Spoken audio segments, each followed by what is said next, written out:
Hello friends, welcome to my channel. Let's start friends. ये video रे हमें जानिबा तीनोटी मोस्ट इंपोर्टेंट न्यूज़। प्रथम न्यूज़ टी हला हमरो प्रमोशन पई जो रेसिडेंसी पीरियड रिलैक्सेशंस रही ता ऊपर देखंतु। प्रथम न्यूज़ टी एटा government of Odisha school and mass education department रो लेटर 28 फेब्रुआरी 2024 रो relaxation of the provision of elementary educations देखंतु rules 1997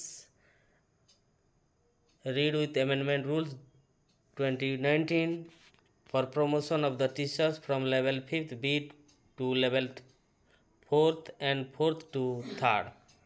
In inviting reference to your proposal submitted to in directorate file bearing number and this department,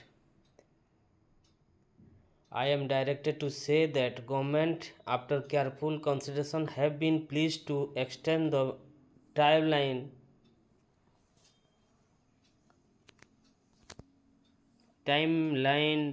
for approval of promotions considering the relaxation of residency period for promotions of eligible elementary teachers from level 5th B to 5th 4th and 4th to 3rd जोटा कि 27 February 2024 रु 30 जून 2024 पर्यंत यह intact हेबो। 27 February 2024 towards the eligibility for promotion जार हेबार अच्छी से माने यही रिलैक्सेशन ऑफ रेसिडेंसी पीरियड रो फायदा नेबे। The relaxation is granted for better academic development and smooth functioning of elementary schools as per the RT. तापर देखंतु गणशिक्षक मानक निमंते माननीय चीफ मिनिस्टर को घोषणा।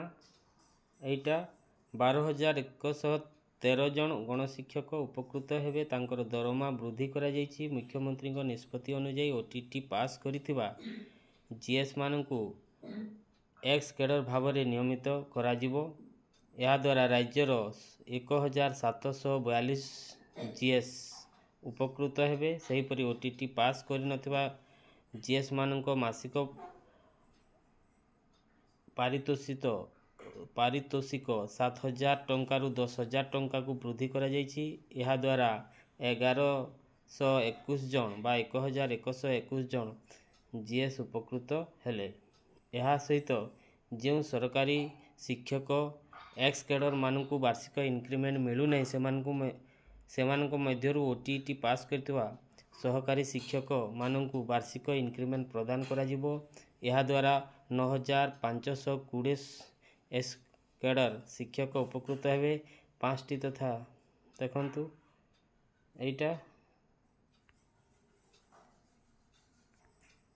तापर नेक्स्ट न्यूज़ टी देखंतु। पीएम पोषण उपरे कुक कम हेल्पर बा सीसीएच मानकर दरमा वृद्धि जो 1,400 रु 2,000 पर मंथ अक्टोबर 2023 रु लागू होईछि।